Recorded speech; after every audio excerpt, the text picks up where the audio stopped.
सदर कुल हिंद मजलिस इत्तेहादुल मुस्लिमीन बैरिस्टर असदुद्दीन अवैसी ने कहा कि लोकसभा इंतखाबात से कबल अवाम की तवज्जो मुंतशिर करने की खातिर यकसा सिविल कोड के मसले को उठाया गया। वो पार्टी हेडक्वार्टर दारुसलाम में प्रेस कॉन्फ्रेंस से खिताब कर रहे थे। असदुद्दीन अवैसी ने कहा कि लॉ कमीशन को पार्टी ने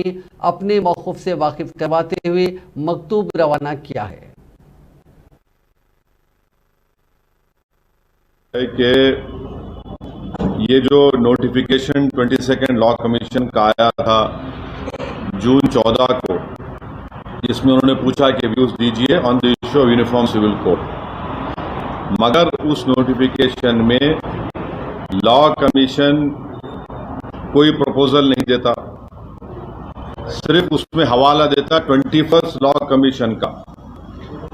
और 21 लॉ कमीशन जो कंसल्टेशन और paper on reforms of family law दिया था 31 अगस्त 2018 को,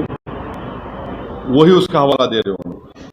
और उसका जवाब हम दे चुके एज हमारी पार्टी तरफ से। तो ये सबसे बड़ी उसमें गलती है और ये कोई कोइंसिडेंस नहीं है कि एग्जैक्टली 5 साल के बाद फिर से लॉ कमीशन इस एक्सरसाइज को अंडरटेक कर रहा है यूसीसी के बारे में। माने क्लॉक वर्क की तरह हर जनरल इलेक्शन से 5-6 महीने पहले भारतीय जनता पार्टी इस इशू को उठाती है यूसीसी को, और मकसद ये की है कि एटमॉस्फेयर को विशिएट करना, पोलराइज करना इलेक्टोरेट को, ताकि आने वाले जो 2024 के चुनाव है उसमें उनको कुछ सियासी फायदा मिल सके।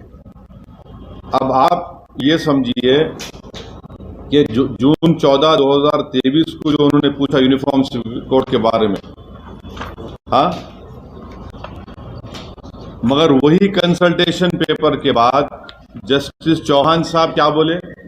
That a uniform civil code is neither necessary not desirable at this stage. ये बोले उन्होंने, ये यानी इनके कॉन्ट्रडिक्शन देखो आप 22 लॉ कमीशन का। और दूसरी बात यह है